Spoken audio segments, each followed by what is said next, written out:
मैं स्थान दूंगा। उमा शंकर पांडे कांग्रेस के प्रवक्ता हैं।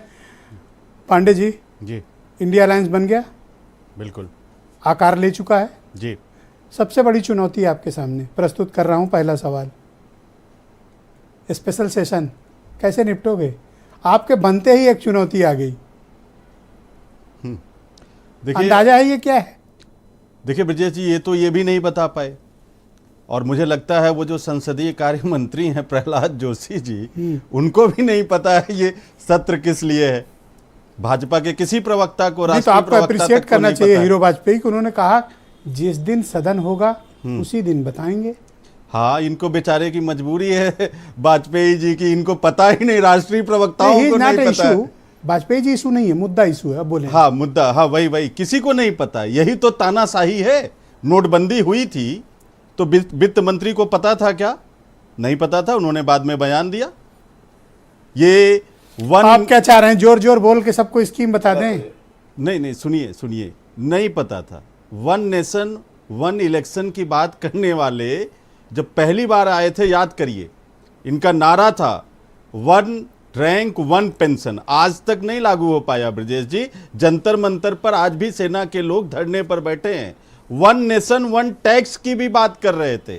जीएसटी का ऐसा भ्रमजाल कि 5 टैक्स में पूरा देश आज तक उलझा हुआ है। हकीकत क्या है ब्रजेश जी? सेशन जो है वो एक अलग मुद्दा है, उसमें भी इन्होंने परंपरा तोड़ी है। जब विशेष सत्र बुलाया जाता है तो कम से कम परंपरा का तो पालन कर लेते, सब विपक्ष के लोगों से भी बात कर लेते, लेकिन नहीं। समझ लेना यही तानाशाही चल रहा है। जब अधीर रंजन चौधरी का अचानक से निलंबन वापस हो गया, मैं तो उसी दिन रात में समझ गया कि कुछ होने जा रहा है। ब्रजेश जी, देखिए डिबेट में 3 बार बोला संदेशों को समझो और समझिए। विशेष सत्र आप समझिए, मणिपुर जल रहा था, इन्होंने नहीं बुलाया। नोटबंदी में लोग लाइनों में खड़े होकर मर रहे थे, इन्होंने विशेष सत्र नहीं बुलाया।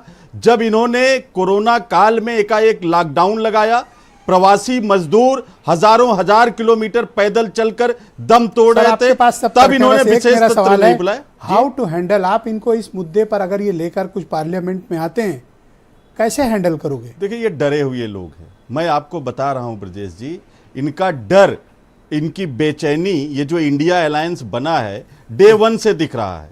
9 साल तक एनडीए की कोई बैठक नहीं हुई, लोग नाम भूल गए थे। इंडिया की पहली बैठक हुई, एनडीए की बैठक आ गई।